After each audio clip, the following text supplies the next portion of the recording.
বাজারে এসে গেল চালের বিকল্প। আর কেবল ধান থেকে নয়, বাঁশ থেকেও এখন তৈরি হচ্ছে চাল। সেই চাল থেকে রান্না হচ্ছে ভাত, পায়েস সহ নানান খাবার। ধানের চাউলের থেকে বাঁশের ফুলের চাউলটা যে আমরা তৈরি করছি, পায়েস রান্না করে দেখলাম, খুবই সুস্বাদু। ধানের যেরকম চাল হয় সেরকম বাঁশ থেকে এরকমই চাল হচ্ছে। ভাতের জন্য এক ধরনের চাল, আবার পোলাও বা পায়েসের জন্য থাকে ভিন্ন ধরনের চাল। এসবের দিন পেরিয়ে বাজারে এসেছে বাঁশের চাল। বাঁশবাগানে ধানের মতো থোকায় থোকায় ঝুলছে ফুল, বাঁশের কঞ্চির মাথায় মাথায় ঝুলছে এসব ফুল। শুধু তাই নয়, কেটে ফেলা বাঁশ থেকেও বেরিয়ে আসছে ধান। সেই ফুল সংগ্রহ করে বানানো হচ্ছে এ চাল। এগুলো মূলত বয়সী বাঁশের ফুল থেকে পাওয়া দানা।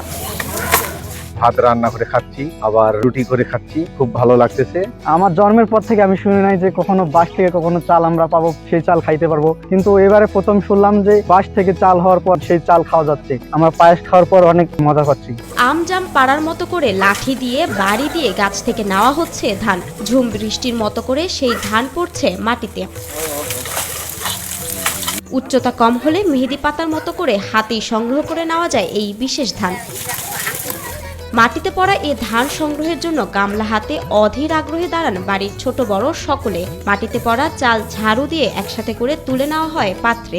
ধানের মাথায় চিমটি দিলে বের হয়ে আসে চাল। দিনাজপুর জেলার ফুলবাড়ী উপজেলার এলুয়ারি ইউনিয়নের পাকাপান গ্রামের সাঞ্জু রায়, তার বাঁশবাগান থেকে আসছে এ চাল।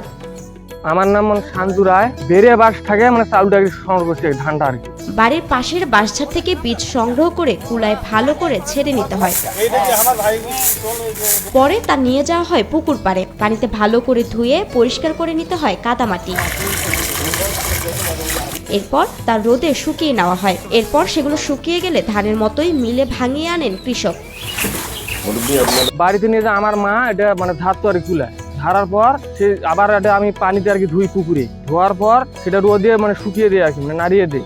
দেওয়ার পর সেই ধানটা শুকানোর পর আমি মেলে ছাড়তে নিয়ে যাই, কুটতে নিয়ে যাই। নেওয়ার পর সেই চালটা আর কি বাগানো হয়। সেই চাল দিয়ে আমি মনে করো যে জীবন যাপন করতেছি আর কি। বাঁশের ধান থেকে চাল, আবার সেই চাল থেকে ভাত ও পায়েস খাওয়ার ধুম পড়েছে গ্রামে। শুনলাম যে আমার কাকু নাকি চাল উৎপাদন করতেছে বাঁশ থেকে। এটা শোনার পর তো আমি অবাক হয়ে গেছি যে বাঁশ থেকে কিরকম চাল উৎপাদন হয়। বাঁশের চালের চাহিদাও বেড়েছে পাড়া প্রতিবেশীদের মধ্যে। 40 টাকা দরে এ চাল বিক্রি করছেন তিনি। এতে লাভ কম হলেও সংসার চালাতে পারছেন সাঞ্জু। আমার অভাব সংসার, দিন আনে দিন খাওয়া, এগুলো বিক্রি করার পর সংসার আমার মোটামুটি ভালো চলতেছে আর কি। মানুষের চাহিদা কঠিন, আমি চাউল দিতে পারতেছি না। 40 টাকা কেজি বিক্রি করতেছি, চাউল দিতে পারতেছি না। চাউল শেষ হয়ে গেছে, আবার আমি সংগ্রহ করতেছি। করার পর সেই চাউল আবার আমি সাফ করবো বা ধুবো বা শুকাবো, কুটাবো, তারপরে আমি ওনাকে দিব পাড়া প্রতিবেশীকে। গ্রামের বয়োজ্যেষ্ঠরা বলছেন, এক সময় বাঁশের চাল থেকে রুটি বানিয়ে খাওয়া হতো। দীর্ঘ 50 থেকে 60 বছরে এই এলাকায় এমন ঘটনা আর ঘটেনি। হঠাৎ বেশ কয়েকদিন ধরে এই বাঁশবাগান থেকে ধান সংগ্রহ করে এনে কৃষক চাল তৈরি করছেন। আমি অনেক আগ থেকে শুনছি, যুদ্ধের পর থেকে বেড়ে বাঁশের চাল নাকি হয়। জীবনও দেখিনি, আজ এটা বাস্তবে কয়েকদিন ধরে দেখতেছি। আজকে নিজে প্রমাণিত যে বেড়ে বাঁশের ফুল থেকে যে চাল হয়, আজকে নিজেই আমি খাইছি এই চালটা। টয়লেট রাখে ফ্রেশ 100 ফ্ল্যাশ পর্যন্ত, তাই ব্যবহার করুন ডমিক্স ফ্রেশ গার্ড। এই ঘটনায় এরই মধ্যে এলাকায় বেশ সাড়া ফেলেছে। শুধু তাই নয়, অনেকে দূর দূরান্ত থেকে এক নজর দেখতে আসছেন এই ধান ও চাল। মোবাইল নিয়ে সাঞ্জু ও বাঁশ চালের ছবি তুলতে ব্যস্ত তারা।